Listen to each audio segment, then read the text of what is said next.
Yeah. So, warm greetings to all of our viewers. We are thrilled to have with us here today Mr. Ajai Pai, a treasured alumnus of Christ Be University. Sir currently works in London as a senior associate at Charles River Associates, a global consulting firm. Sir graduated with an MSc in economics from the University College of London and holds a graduate diploma in economics from the University of Warwick. He has interned in some of the most renowned institutions and companies, including the Economic Times, the Indian Institute of Management, as well as the National Institute of Advanced Studies. As an economic consultant, Sir has worked on numerous high profile mergers, as well as his expertise in consultancy spans across a wide range of industries, including large scale manufacturing, multi sided platforms, healthcare, and video game development. His interests revolve around macroeconomic policy, competition theory, behavioral economics, frictional policies, and time series econometric models. So we are privileged to have with you here, sir, today. I am very much looking forward for this interview and learning a lot from you today. So welcome and thank you for being here.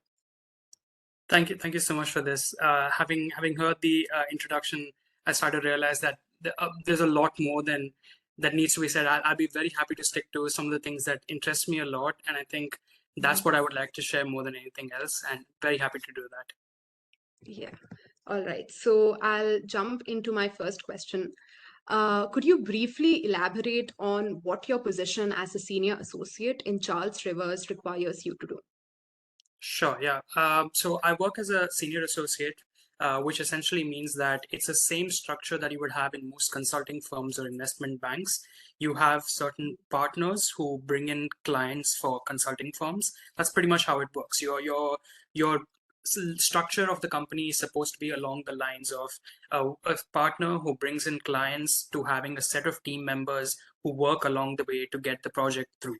And one of the stages that you have there is a senior associate, which essentially means that you are a liaison between the juniors in your practice or in your company with the seniors or the clients. So what you're supposed to do is you're supposed to take an analysis that comes in from the juniors, be able to distill that into relevant factors and relevant information, and then pass that along to your seniors. So that's pretty much what a senior associate is required to do. But I think before that, I need to take a step back to give you an idea of exactly what happens in economic consulting, because I'd say that economic consulting is quite different from management consulting or investment banking as such. Because what you're expected to do in economic consulting is that you're expected to apply economic assessments or economic analyses to existing business scenarios to be able to provide a sort of analysis or hypothesis testing. So what essentially happens in our form of economic consulting, which is competition theory, is that you're expected to provide an economic assessment of a merger, an acquisition, a class action lawsuit, or damages for cartel estimation. So those are sort of areas that you're required to focus on. And what you're expected to do, like for example, in a senior associate position, is that you're supposed to understand the case really well and then be able to provide analyses and economic assessments that matter to those particular cases. So that's like a very brief idea of what you'll be expected to do as a senior associate. Yeah. Okay, okay, wow. So I talked about a few of the interests that you have within economics itself. So I'll narrow it down to two of them that are competition economics and antitrust laws. So could you elaborate on the interesting parts of these two theories? Absolutely. I think that's the central focus of what my economic consulting is about, and therefore that's what I find like something that I can talk about for hours on end. I will not go and talk about it for hours. I'll try to contain it to like a few minutes.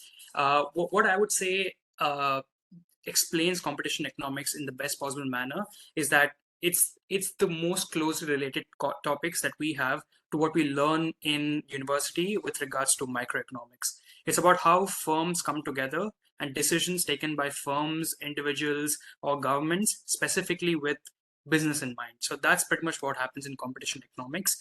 A good example that I can take to try and give a better idea of what we would be expected to do is that, for example, let's think about food delivery in India, which is primarily run by Swiggy and Zomato. So you have two organizations that provide food delivery services to all people in the country.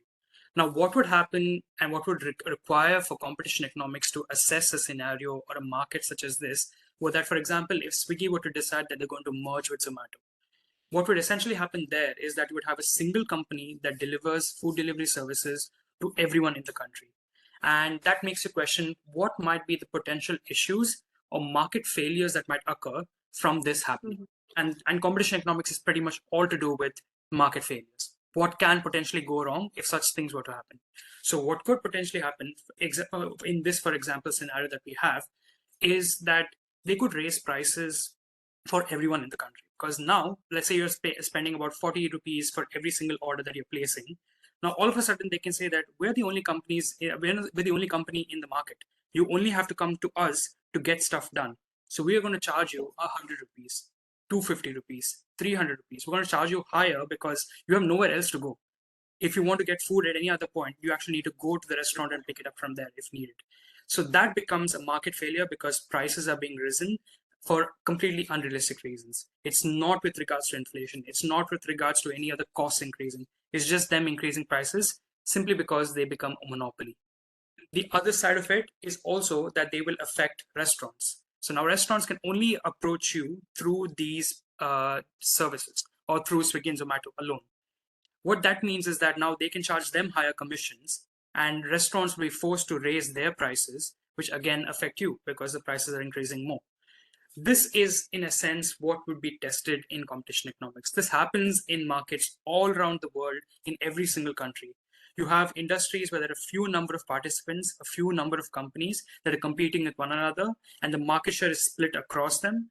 And what essentially happens is that these mergers or these acquisitions that go through affect the market and affect the people through this market because they become dominant players in the market. And what we are required to do in competition economics is to try and understand where the dominance comes from, how it affects users, does it affect users in any significant way, or is it beneficial in any other way?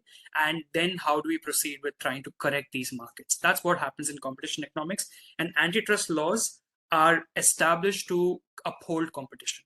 So you have the CCI in India, which is the Competition Commission of India, and you have something like the Competition and Markets Authority in the UK. These organizations set the rules according to which companies are supposed to abide by so that do not create scenarios such as the monopoly that I was talking about between Swiggy and Zomato. So in a brief sense, that's essentially what happens in competition economics and antitrust law. Okay. Well, all right. That was very insightful, sir. And so, moving on to my next question, I'm sure that you have worked on many mergers, as I said, and many projects. So, could you give any examples on any interesting projects and cases that you worked on? Absolutely. The usual problem that we have when we're trying to discuss about cases is that there's a confidentiality agreement that we end up signing with the companies that we work with, which essentially means that we're not required to talk about these cases until and unless it's been finished, which means that it's a merger that has been cleared or an acquisition that has been cleared, or if it's a cartel, then the whole investigation is completed. So that limits the number of things that we can talk about. For Mhm. example, there's a very interesting case that I'm working on right now, which I can't talk about because it is an ongoing case. But what I can talk about is one of the other ones that I had worked on, which was personally a very interesting case that I ended up working with, which was we worked for Uber, and Uber was purchasing another food delivery company in the US called Postmates, which explains why my example of food delivery came up earlier. But what essentially happened is that Uber decided that they were going to purchase this company called Postmates in the US. There were four participants in the market. It is Uber, DoorDash, Grubhub, and Postmates. It's very similar to the Indian scenario, but they have more players in the market. And what essentially happened is that Uber was merging with Postmates, so it would end up being from four competitors, it would go down to three competitors. And what we were required to do is to try and prove whether or not that market would lead to any sort of bad outcomes or market failures if these companies were to merge. And we were able to show that there was no potential issue with that because Postmates was a slightly small player and their importance or relevance in the market was not significant. And what was interesting about the case was that we received transactional data, which is like every single order placed on Uber in the US between 5 years of the investigation, and the same for Postmates. So that ended up being something close to, I think, 5 billion orders that had been placed over that time. And we had data which was worth about 2 or 3 terabytes worth. So that's like terabytes worth of data that we had received from the clients. And we were required to merge that data, find important or relevant factors or economic assessments that we could run on that data, put it together and provide analyses to both the clients and to the competition authorities, which in this case was the Federal Trade Commission in the US and the Department of Justice. So it became a very exciting case because by the sheer amount of data that we had, we could do various types of analysis. We could understand how many customers were using both of these services, because that's a good way to understand what essentially would happen if these two companies were to merge. So for example, if you're a user of both Zomato and Swiggy and both of them are to merge, you become a single customer for them, but that reduces your options. It reduces your choice between moving between one of them. For example, if Zomato is not working, or like the servers are down, you can switch to Swiggy. But what if both of them were to combine, and then you're forced to have to use just one of them? And that's why we try to do that sort of analysis. It's called critical diversion ratio, which means you want to understand how a customer would be able to switch away from your service to another, and how easy it is for them to do that. And so these are sort of analysis which you would really hope you can do, but you can't do unless you get like very good data. And we ended up getting very good data on this. So I find that I can talk about that case for hours on end because it was very, very interesting. But yeah, I'll keep it to those factors. Yeah. Okay, yeah. I mean, listening to you, like even in our curriculum, and we come across many of these merger cases, that we read and we are interested in, and also in terms of case study questions. And to hear it from you, the back end of it all, and you having worked on it, it's so interesting to hear. So having heard about so many of your projects, one of your projects, but what does a day in your job look like? I mean, I'm sure that there are things that come up in the spur of the moment, but just a normal day in your job, how does it look like? Sure, yeah. The good thing I feel usually is that when you talk about the difference between monotonous jobs and jobs that are slightly different, is that on those slightly different jobs, you don't have a standard day. You don't have a set of things that you do on a normal day basis, which I think it really helps me, because if it starts to get monotonous, that's when I start to get really tired of it. And thankfully, that's not happened yet. So I can say, in essence, there's a standard day that might happen, but then it's very rare that it actually happens that way. What you're expected to do usually is that your day starts off with a bunch of ideas or analysis that a partner at the company has given you. They have in mind some piece of analysis that they think would be very relevant to do.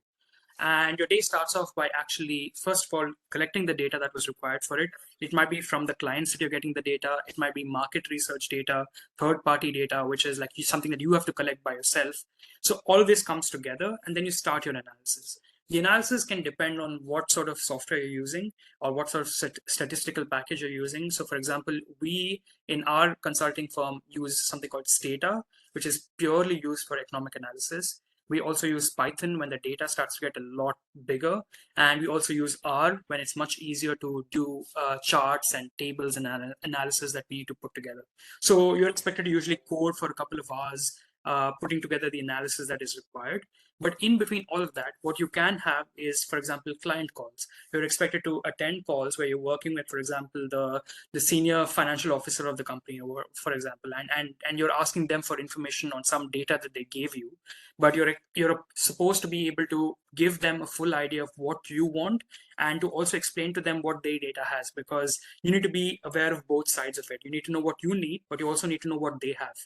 And so you end up having client calls over the course of the day. And during the second half of the day, it's usually a summarization of everything that you've done so far, putting that together, sending that to the respective parties. For example, you send it to your partner to get an approval, then you send it directly to the client. You receive feedback on that. So it's a lot of back and forth that happens between two stakeholders, I would say. One is the stakeholders within the company, who are your seniors, and the second stakeholder is the actual client, the end client that you're supposed to work with. So that's pretty much what you could say is a standard day. It depends on exactly what's going on. So for example, there are certain days when you have a lot more drafting to do, because we are supposed to prepare reports, and those reports need to be like of the highest standard, because they need to be, they will be scrutinized by competition authorities and can also be taken to court. So you need it to be absolutely spot on, because any error there can be detrimental to the entire case. So you can also be expected to draft. You're supposed to do analysis. So it depends on what happens on a standard day, but it's usually within this sphere of stuff that it happens. Yeah. Okay, wow. So, like, you always need to be on your toes and you always need to make sure you're in the spur of everything. Yep. Um, all right. So, going a bit backwards, you pursued BCom FNA, that is finance and investment, during your time at Christ, and then you changed your core subject to economics. So, I'm interested in knowing what made you make such a big change from your core subject, and what led to it, and how has your experience been? Sure, yeah. This is usually this is something that goes back to what I was interested in right from school, and why I was technically not able to pursue it to the fullest extent, and that's why I switched back to it. So I started off liking economics back in ninth and 10th grade, because that's when we had our first few economic textbooks that we would receive from school. They were specifically focused on economics. It was not social sciences. It was not a part of history or civics or something like that. It was a pure economics textbook, and I enjoyed that the most. I think I still have that textbook from school. It's somewhere at home right now, but it was that influential to my understanding of the world, because I thought that economics was one of the most ideal ways, or one of the most ideal social sciences, to understand how people work. And that's why I always wanted to study economics. Unfortunately, there is also this sort of like unrequited sort of taboo that we have, where we initially, where it was thought that if you were to do a BA in economics, it might not help you go too far forward, because it's thought in theoretical terms rather than mathematical terms, and that means that your Mhm. opportunities are kind of limited. This is not true. I know for a lot of people who've done a BA in economics and then gone on to do a master's in different universities and do really well in life. But then these are sort of things that you hear when you're in school, and if Yeah. that's something that your teachers are to tell you, then you kind of start listening to it. And then I try to find the best of both worlds. I thought, okay, then if that's the case, then I need to ensure that I can definitely be employable in the future, but at the same time try to pursue my understanding of economics. And the BCom in finance and investments was very ideal for that, because we had a few courses in economics over the course of the first few years, and then you could also specialize in fact in one of the concepts of finance and investments, and that could be something along the lines of like more economic analysis, and specifically to do with analysis of financial investments. So when it came to that, I thought that that would be the best scenario, which would take the best of both worlds.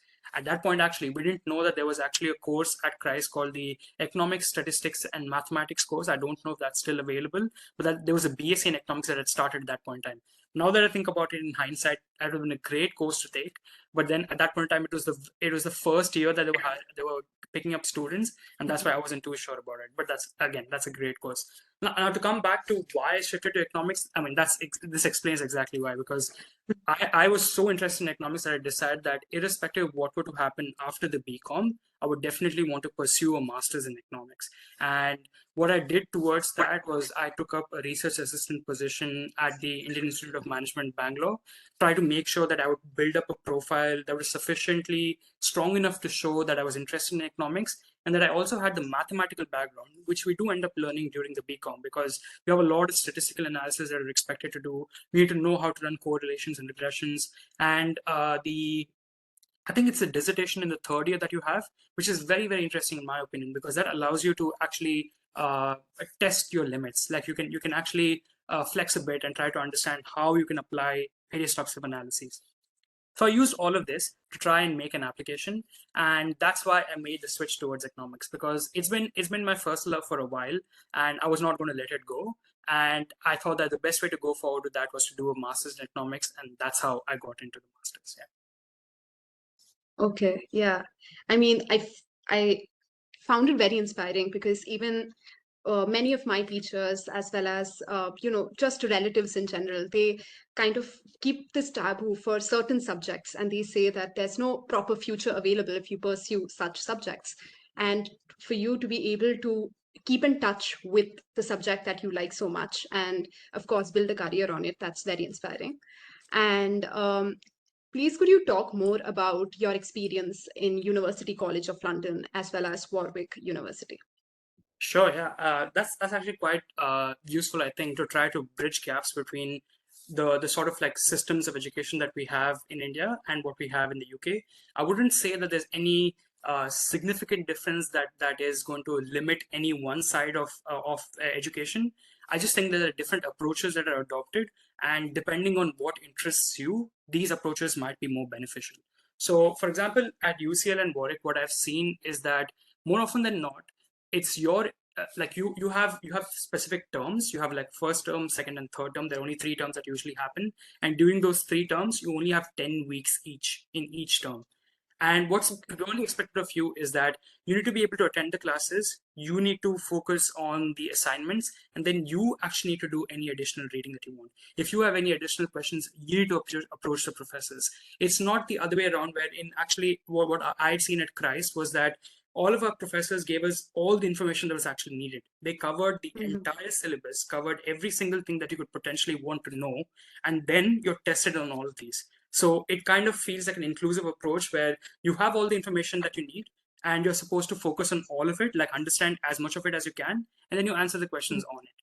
But in the UK system, it's quite different. They give you a limited set of information or the bare essentials that you actually need to know about the course. The exam is based on those bare essentials, but there are a few questions, for example, which are slightly more out there, which you should have read about. You should have done out of your own interest to go further and do any additional reading, or ask the professor that if this were to happen, what would be the scenario? Or if this were the case, how would we approach it?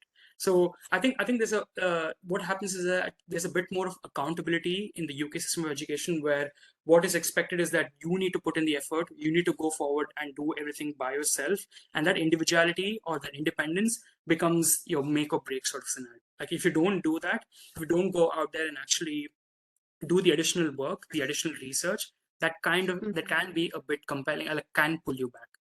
The other thing that I also saw in these universities, specifically with UCL and more so with Warwick as well, actually, is their focus on trying to switch away from conventional methods of just reading and writing like material and putting together notes towards actually Mhm. doing analysis. So the software that I was talking to you about earlier, which is Data, and Python to an extent.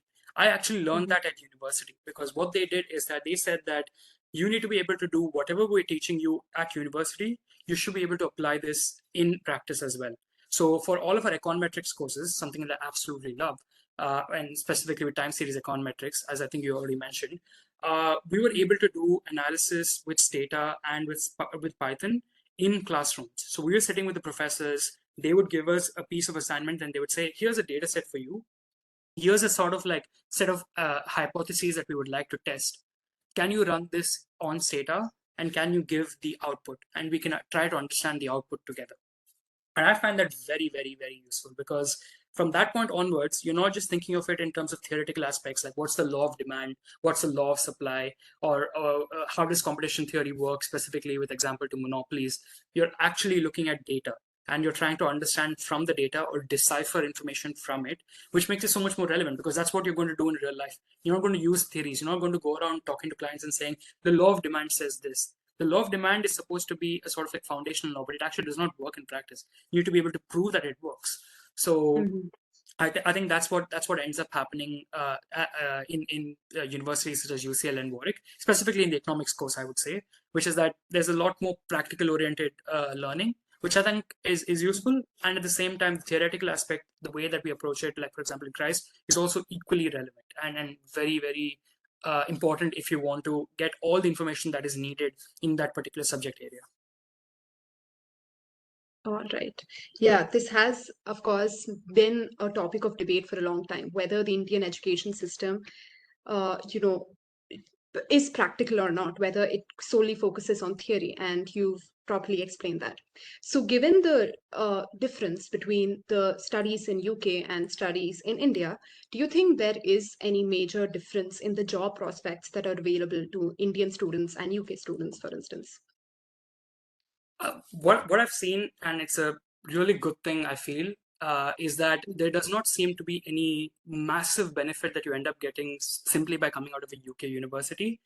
It You can still get to like the same sort of job prospects having studied in India as well. And I find that to be extremely useful and extremely relevant for us back home because, yes, I managed to make that jump and do a master's, but that does not mean that everyone has to do that. That's the good thing I feel, because what it essentially means is that the same sort of job prospects are available to all sort of students from anywhere. And this is actually a big question in economics, which is something that they do when they're trying to understand developmental economics, which is to say, like, does your educational attainment affect your prospects in the future? Like, for example, if you were to go to certain universities, does it mean that you're better off or worse off?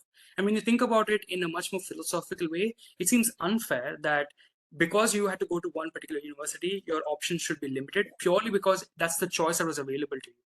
And the good thing, at least I see from what I see, is that I have quite a few friends here in the UK who studied in India, started working in companies in India, and then were promoted along their ways and came and are now working in the UK. And that to me is a very good sign and a very good indication that there is no major difference between the job prospects.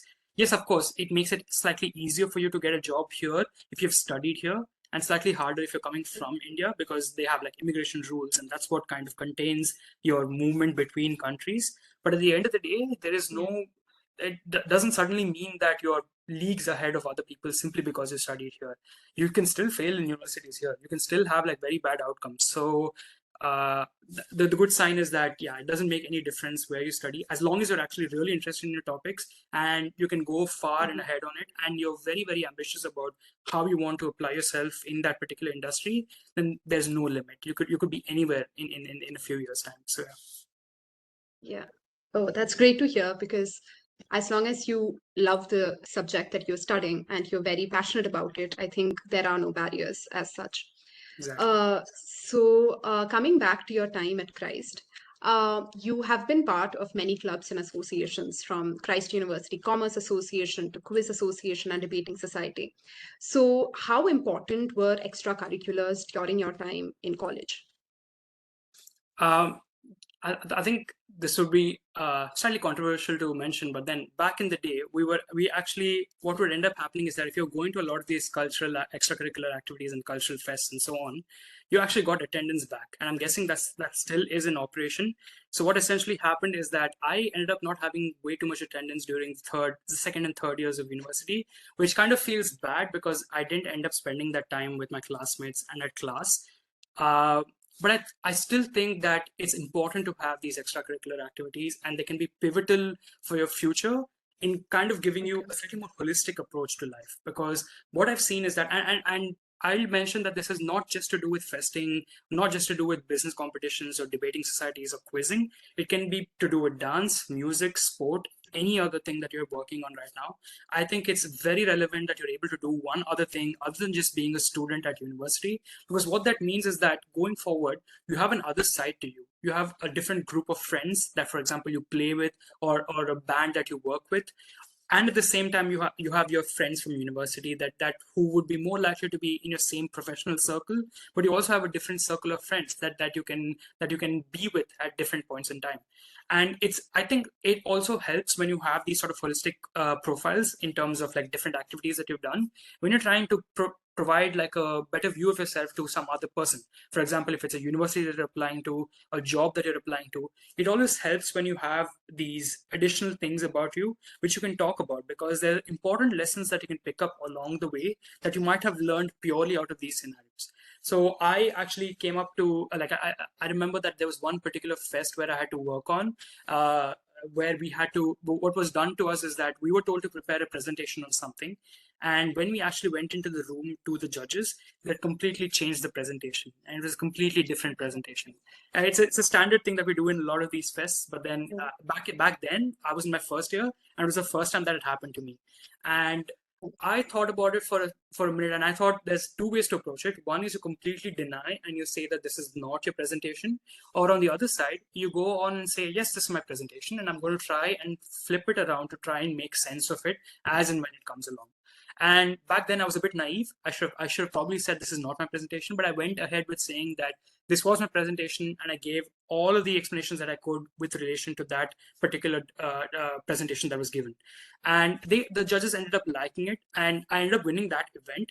But that taught me a very important lesson, which is that it's not about being able to fake it till you make it, but being able to try and bring things back to making sense. So what I was doing is that if there was something completely irrelevant on that presentation, I kept flipping it around and saying that there is another side to it.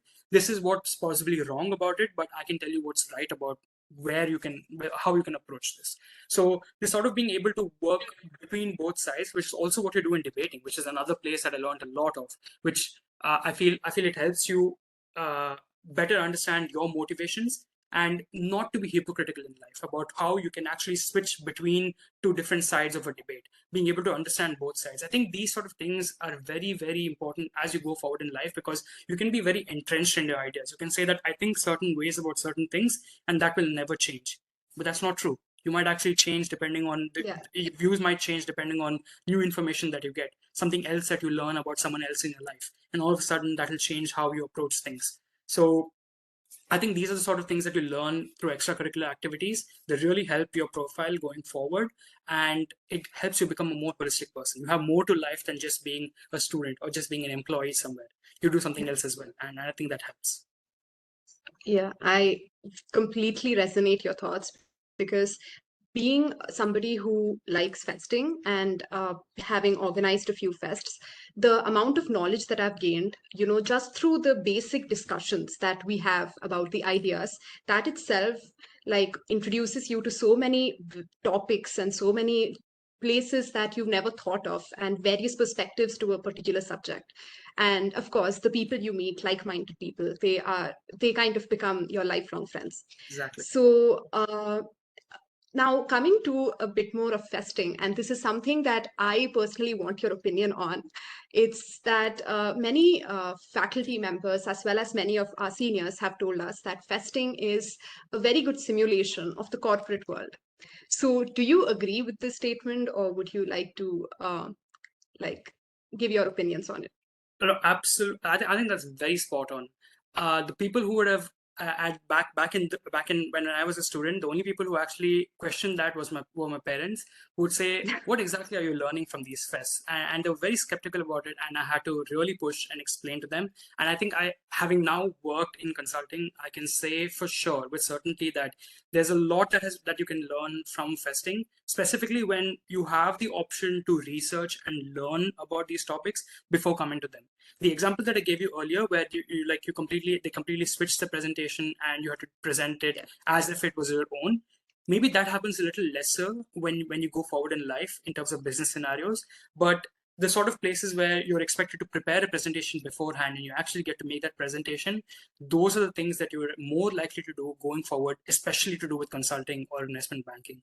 Uh, I remember this one fest that we had called Cognito, which is the fest that is organized back in the day, was organized by the BCom Professionals program Yeah. at Christ, and that was a very interesting business fest, because that was a different version where you had a four-set team, and the team of four would basically participate in all events across 2 days, and you basically had to be the best at that. And that's also something that was done by another fest called Precipice by Jain University. So both of these were quite interesting because, again, you had to think of very different scenarios, build up ideas, simulate them, and try to present what would potentially happen if something were to occur. Like if there would be a particular business event, and then what would happen from that point onwards. That's literally what we do in economic consulting as well. It's called counterfactual analysis, which means that, for example, again, I keep going back to this Swiggy and Zomato example, but then what you're expected to do in the counterfactual is that you're supposed to say, if the companies were to merge, what would happen 5 years down the line versus what would happen 5 years down the line if the two companies were not to merge. And you're supposed to build analysis to show what would happen to various stakeholders. Like, for example, what would happen to prices to consumers? What would happen to commissions to restaurants? What would happen to drivers' earnings? Because all these drivers Mhm. would now have only one place to go to if they wanted to deliver food. And all of these things we need to build in counterfactual methods to say that if this were not to happen, because there's no actual scenario where it didn't happen. The companies did Yeah. merge. So now you have no other scenario. There's no different world that is running in the background where you can test if Zomato and Swiggy were not to merge, right? So these sort of things you learn along the way. And I think what you learn at business fests really helps, because you're able to at least think of ideas on how you would approach this. sometimes you might not actually be able to do any sort of analysis. You'll be restricted by the data that you have. But that doesn't stop you from being able to think of what could potentially happen. And these sort of things really help because it allows you to expand your horizon in terms of what sort of analysis can be done, how you can approach this, how you can sell these ideas, and those are very relevant, especially in consulting. Okay. Yeah, that was a very good encouragement for all the festers out there. And of course, non-festers can now encourage to fest and try out the opportunities available. So, talking about your research activities from in IIM and many other stratas, with the coming of various AI services, for instance, the most talked about at the moment, ChatGPT, how do you think it will affect the research among students, among like basic research worldwide? Well, that's actually a very relevant question. I think um, I might not be best placed to answer this because I'm not been working as a research assistant for some time now. But then I have actually been using ChatGPT quite a bit, so I can probably try to bring in a few things that I've noticed from that to try and explain what would happen, and I can relate it to what I was doing as a research assistant back in the day. So I was working with this professor called Charan Singh, who I think now has his own think tank in Delhi called eGrow. So he works there now, but then used to be the RBI chair professor at IIM Bangalore. And that to me was very interesting because, like I said, I was trying to switch towards economics. And right after third year, I decided that I was not going to take up a job. I was just going to do a research assistantship with the professor, try to get his recommendation if I could to go to university for my master's. So that's how I started working with him. And the sort of analysis that he was doing back then was to do with, for example, GDP, inflation, and relation between debt management. That's his like central focus area. And he was also trying to assess what would happen when central banks were to adopt certain policies. That was actually the time when demonetization happened. So we had a lot of analysis that we were doing back then, specifically with the effects of demonetization on different aspects of the economy. These sort of things I feel are very hard for a large learning language model to be able to use. So what ChatGPT does is that it takes all the training data that it has up to a certain point in time, which I think in the case of ChatGPT 3 was 2021. So if you were to ask it any question about 2022, anything to do with, for example, maybe the queen passing away or something like that, you would not get any Mhm. information because the training data set for it was limited. Mhm. Those things I think start to become complications in certain ways because it purely depends on the sort of data that is available to it, and it is not able to assess what is right and what isn't right. So I know you've heard of infinite scenarios or infinite number of examples where ChatGPT has given a wrong answer, or sometimes it even gives you a wrong answer after giving you a correct answer. So if you were to ask it, for example, 2 plus 2 equals what, and if it were to tell you 4 and you say it's wrong, then it'll find a way to create like another answer and it'll give you a different answer. These things are very problematic. And they're, according to the researchers and the people working with ChatGPT, which is OpenAI, they call it hallucinations, which basically means that the AI, in this case ChatGPT, thinks that what it's given is wrong and therefore needs to subvert reality, create another reality, and think of another outcome or another answer. This becomes severely problematic when it comes to research because research needs to be definitely reviewable and needs to have some sort of recourse in case it goes wrong. So if you've done something wrong in an analysis, you should be able to replicate it, find what is wrong with the analysis, be able to fix it. That's why you have a lot of people Yeah. who write papers purely to correct other papers. So you have a lot of these researchers who go around taking other people's publications, looking at the analysis that they did, and in fact those publications even need to give you the data that they used for the analysis. So what these researchers Yeah. will do is that they will go through it, scrutinize every single detail, and find out whether or not there were issues in the analysis. So I think if you think about that, AI would struggle to try to be able to replicate everything that it does because it's so malleable. You can keep changing it as and Mhm. when you require it. So there are those limitations, but I would be silly to deny that AI does not have a very relevant impact, specifically when it comes to research. Because if you're doing coding, I think ChatGPT is phenomenal what I do is that, for example, when I'm running code and I'm trying to do some piece of analysis and I can't remember the code that was supposed to be run because you have like 700, 800 commands that you're supposed to remember. And you can't memorize all of them. You can't remember all of them. So what you end up doing is that you can go to ChatGPT and say, assume that you're a researcher and this is a sort of analysis that you're expected to do. How would you write the code for this? And it gives you the code. Okay. And you can copy that code and use that and try to update your analysis. Sometimes what you can also do is you remember some parts of the code, but not all parts of it. So you write whatever you can and you give it to ChatGPT and say, find the errors in this and fix it for me. So I find that there are specific use cases where AI is extremely useful and makes all the difference in the world, makes it much better for you going forward. But there are other areas where you need to think about it in practical terms and understand that it cannot replicate a human's perspective. It cannot Right. replicate human judgment. And the factor of judgment makes all the difference in the world. If it's something that where human judgment is required, then AI might not be the most useful way of going about it. Yeah. I think it all comes down to how judiciously you use it, for what you use it, right? And Yes. at the same time, as you said, wherever judgment, wherever personal judgment is required, you can, the a sense of you being there in just a paragraph that cannot be generated by AI. So, Exactly. so based on that, what expectations can students have when applying for research assistantship programs, and how can make the most of such opportunities? Sure, yeah. What I would say is that approach research assistantship programs purely when you're sure that you actually want to proceed with studying in that particular field. Because Okay. what can end up happening is that it can end up limiting you going forward if you're wasting time in the research assistantship position when you're not actually interested in the subject area. It makes you less. It actually makes you not want to pursue that field at all. So in my case, Mhm. like I can only think of it in terms of my example. I would not want to say for anyone else how it would work for them. But in my case, what happened is that I was fairly certain back in second year of university itself that I knew I wanted to do a master's.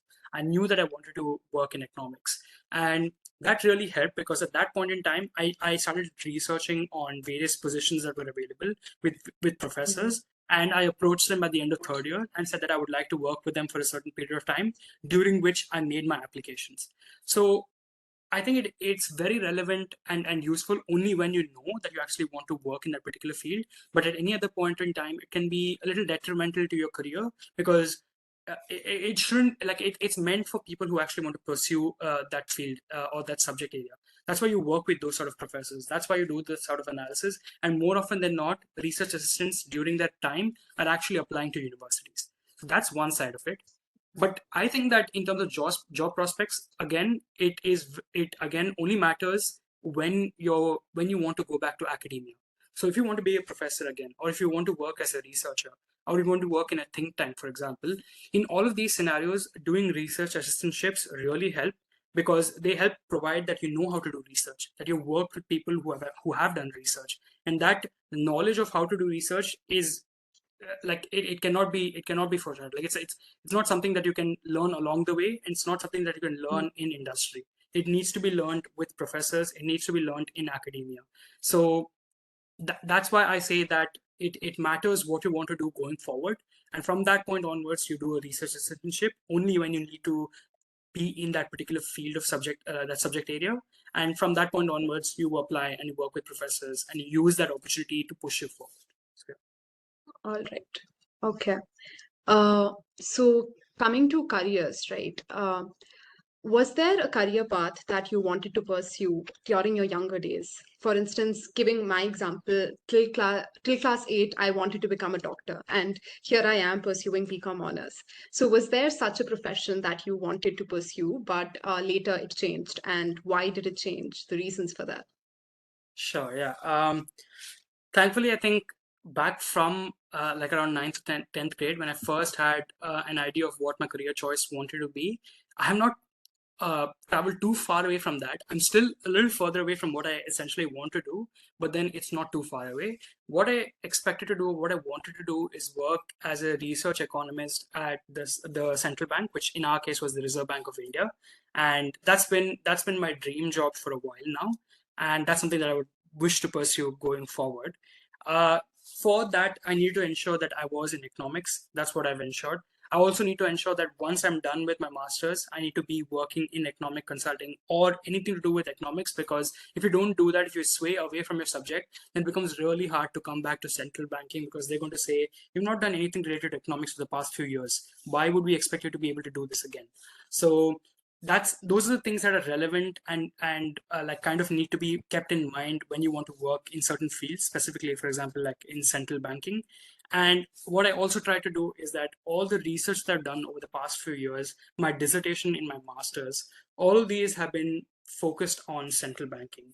Like my dissertation was about how central banking communication can affect inflation, because what can happen is that the way a central bank decides the inflation target and says that inflation should be kept at 2%, for example, or 4%, then how that translates to how banks approach it, how people approach it, and what it means to inflation expectations. Because if a central bank tells you it's 4%, it doesn't mean anything. What can a central bank do? It doesn't affect my life in any particular way.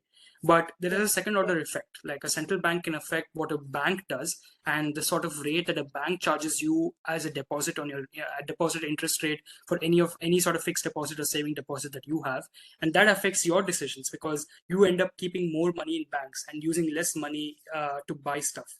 So these sort of things are like important to understand, and that's why I kept my research in that particular field, all with the idea that at some point in the future I'll be able to go back to the RBI and say that, hey, look, I've done all of this, please take me. Yeah. So that's why I think that's where my interests lie. That's a dream job that I've always wanted to have, and I'm probably not going to stop pursuing that for the next at least 20-30 years. So yeah.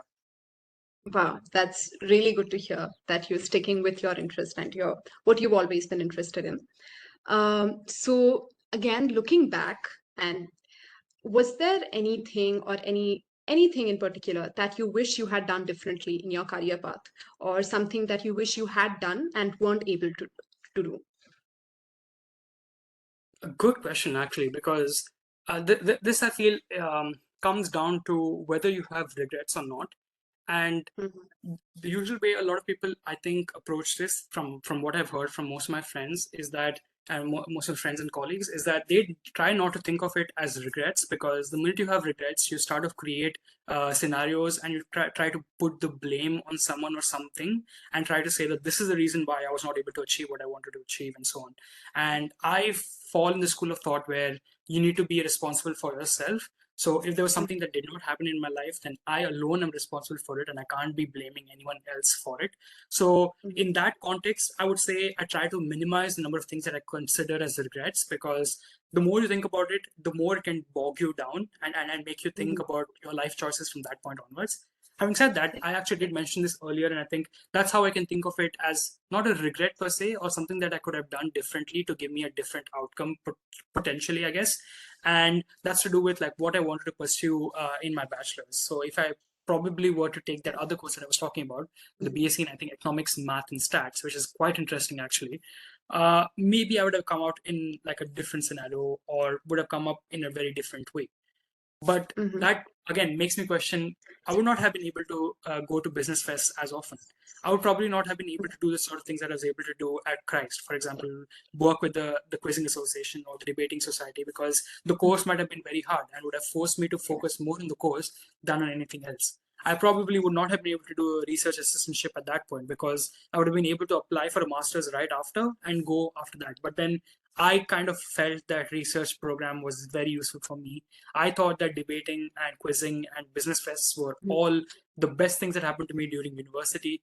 So I try to balance it out and say that uh, for all the things that I might have got out of that, I would have lost these other things, and therefore Yeah. I try to on the balance. I think Mhm. everything worked out for the way that it did, because the place that I'm right now, I'm happy with that, and the path that I took for that is has worked. So yeah, Yeah, that's a very good mindset to keep, to accept the fact that everything happens for a reason and there yeah, is no use of keeping regrets. So that's true. really inspiring to hear. So, is there any quote or a mantra or a basic state of mind that you follow during your day just to get through difficult times and or just a normal day? Sure. Yeah. I usually have a problem with remembering quotes. That's why what I do is that I have my notes application, and I keep saving stuff on that whenever I can. And Mhm. but there's one that I can never seem to forget, and it's not something that I use for bad days or anything like that. It's just a great idea, and I find that very fascinating. It's this thing called Parkinson's law. Parkinson's law states that work expands to occupy the time available for its completion. What it simply means is that if something takes you till the last minute to do it, it actually only needed 1 minute for it to be done.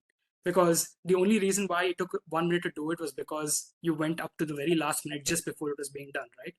So that's what is the law. It's kind of like a reverse to procrastination, because what it says is that Mhm. if you give the example that was originally used by this person called, I think, Cyril Parkinson, that's why it's named as Parkinson's law, and it is something that he wrote in The Economist magazine back in 1955. So what he said is that if you give a person to write a letter, if you give a business professional to write a letter, it will take them 5 minutes to write that, submit that, and get done with, because they have 10 other things to do during their day. So it actually takes them only Mhm. 5 minutes Yeah. to do what needs to be done. But go to your Mhm. grandmom and give her to write a letter. She doesn't have too many other things that's going on in life. She's retired, she's enjoying life, she doesn't have too much else to do. She's going to take the entire day to write the letter, because for her, the work is going to expand to the amount of time that is available to her. And that's, I think, what essentially happens to a lot of us. We think that, oh, we really messed up here because we didn't take up as much time as was required for it.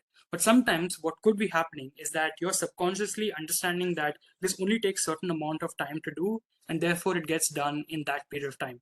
I used this back in university when we used to be given 2 week deadlines, and me and my classmates would be sitting 3 days before and realizing, oh, we needed to do this now, and when we get Yeah. together and put it together. But in hindsight, I think those things actually only required 3 days. The professors were Yeah. being nice to you. They were giving you 2 weeks because they understood that some people needed 2 weeks. But for others who were able to manage to do it quicker, you actually only needed 3 days. And that's why you started around the 3 day period. There Mhm. is I mean, this is no, it should not be used as a counter to procrastination, I think, because you Mhm. can still procrastinate and get things wrong, and end up like losing out. For example, when you're studying and you don't study enough in time.